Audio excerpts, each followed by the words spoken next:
Well, I'm Ashley Elliott from CHRI Radio, and I'm backstage right now at the Glorious Unfolding Tour in Ottawa with legendary artist Steven Curtis Chapman. He has 46 #1 hits, 5 Grammy Awards, and 48 Dove Awards, the most of any artist to date. Congratulations on that. Thank you very much. Thank you so much for taking the time to chat with us today. Yeah, you're welcome. Thanks for taking time to come see me and make it easy for me. You came to us, to where we are tonight on tour, so thank you for that. We're happy to have you here in Ottawa. So 48 Dove Awards, that's a lot of statues. I have to ask, where do you keep them in your house? Well, we just recently, I was able to build a recording studio at my home, which I've kind of had a little workplace, but not a real true kind of place, recording studio official. And so I was just about a year ago, I built a place, and there was a ledge there's a big room where we can record drums and that kind of thing. It has a very high ceiling. So there's a ledge that's probably about 12 to 14 feet high that runs all the way across the room. And I was standing there thinking, because we had moved and I'd boxed them all up, and you know, it is a little bit of, I mean, I'm very thankful, very grateful, but it's a little embarrassing too, you know, because you just can't set them like out everywhere, you know, and like, look at all these Dove Awards. So it's like you want to display them and be grateful and you know, be thankful, but you don't want it to like, you want it to be very subtle. So I looked up, I saw this ledge, I thought, you know what, no one will see that unless they're looking for it. And yet I can sort of, if anybody asks, I can say, oh yeah, like if anybody from the Dove Awards says, you know, do you still have them? I go, oh yeah, they're displayed just 14 feet up in the air on a ledge that nobody's gonna see unless I point them out or they happen to look up and go, are you kidding me? And it looks like they're all roosting because they're all, you know, these birds. You know, the Dove Awards are like a little bird statue.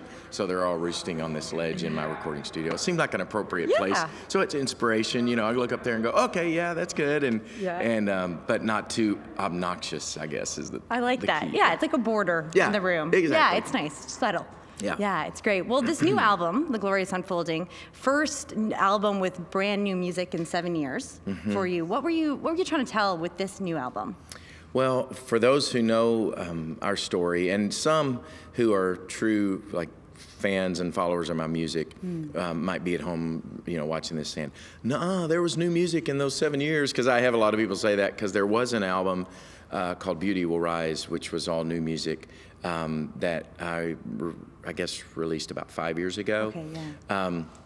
But it was such a unique, sort of rare kind of, you know, piece of art that it wasn't, you know, it's not really qualified as one of my regular albums, because it came out of a very sad and difficult time for my family, losing our youngest daughter.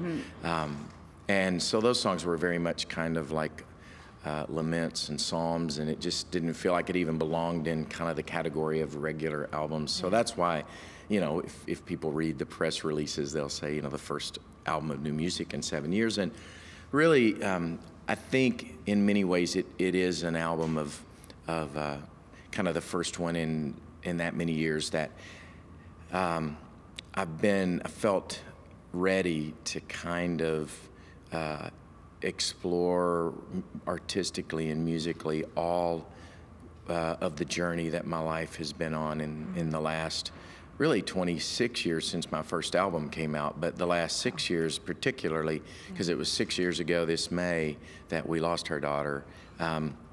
And, you know, obviously walking through that very difficult time, and as a guy who writes songs and expresses a lot about my faith in my music and my family, there was clearly that message is gonna, you know, there's going to be a message. I'm either going to have to quit writing songs, or I'm going to need to address that, not only in the darkest places, but what can I see now 6 years later, and what has sustained us, and how have we survived? And by the grace of God, we have, and are daily, you know, still surviving and taking the next step. And of course, when you walk through something like that, and any of us who have a story of loss, if it's a parent or a child or a loved one or a friend, we know that, you know, those stories unite us to other people of loss. So I've heard so many other stories in these last 6 years that it's not about, let me write songs about our journey, but it's really how can I connect our stories and so many others to this anchor of hope that we have that has sustained us and helped us survive and has kept us moving forward. And it really is this theme and this reality for me, that all of this life is a story that God is telling, and it has some very difficult chapters, and it has some very wonderful chapters, but they're all part of the story if we can hold on to that through it in the faith and keep believing. And that's really been our experience as a family, and I felt like I was ready to say that in music, not just the heavy, sad, but the hopeful too, and the real celebration of the new life. You know, I'm a grandpa now. We have 2, grandbabies, granddaughters. Congratulations. Thank you. We have 3 weddings that have happened in the last 6 years, and and out of those, 2 grandbabies, and lots to celebrate, and that is life. That's the story of life. That it's loss, and it's joy, and it's hope, and it's devastation, and it's all of those chapters that go together. And what I believe firmly and deeply is all being written by an author, by God who created us, who breathed life into us, who does know the plans He has for us, even when life can sometimes seem like, how can this make sense? How is this ever going to be good? So I wanted to share that journey with people in this music. That's beautiful. And speaking of your family, this album really incorporates a lot of your family into the music. They're some of the musicians, some of the singers, and some of the songs are about family members. Your wife, there's a song in there for Mary Beth. Yes. So maybe you could give us a little insight into what's it like to be in the Chapman family? What's a quirk? Do you have a family tradition, something you do on weekends when you're home? So what's it like to be in your family? We are probably like most others. We just love to be together. We just love hanging out. It doesn't really have to be anything too spectacular. We just enjoy each other a lot, which I say that's like every other family, but I guess in reality there's some that are so disconnected, or life has pulled them in many different directions. We're blessed in that all of my kids now are, with the exception of Maria in heaven, all of our 5 kids are all in Franklin, Tennessee, which is our home in Tennessee, and they're within 5 or 6 miles of us, and so we're able to spend time together. Weekends. It's weird, our weekends end up being weekdays because I'm usually gone on weekends if I'm on tour or whatever. And now my sons are musicians and on tour as well, starting to do their own music. They toured with me for about 5 years.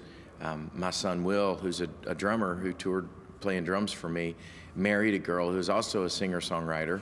So she is traveling and doing music. And so it's a little crazy. We love our daughter. Our 11-year-old daughter is a gymnast, Stevie Joy. She's a very gifted and competitive gymnast. So our most recent season of life has been going to gymnastics meets and cheering for her. So that's been one of our weekend activities. Consuming. We all go together. Oh yes, when you're it a is. Competitive athlete. Very, very much. So we just make that our party, and we all go and cheer her on and celebrate that when we can. And but we love, we just kind of love being together, hanging out and playing games and watching movies and just being together. We're just very, very blessed in that way. And of course now with grandbabies, we just all sit around and watch them. That's our entertainment. Just like, hey, let's watch Eiley. Let's see what she's going to do and say today.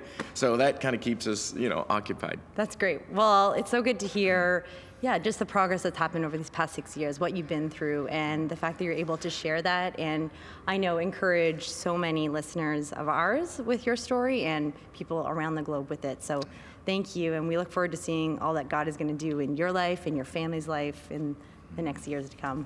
Thanks so much. You're welcome. Bless you. Thanks. Thanks. I'm Ashley from CHRI Radio. Thanks for watching.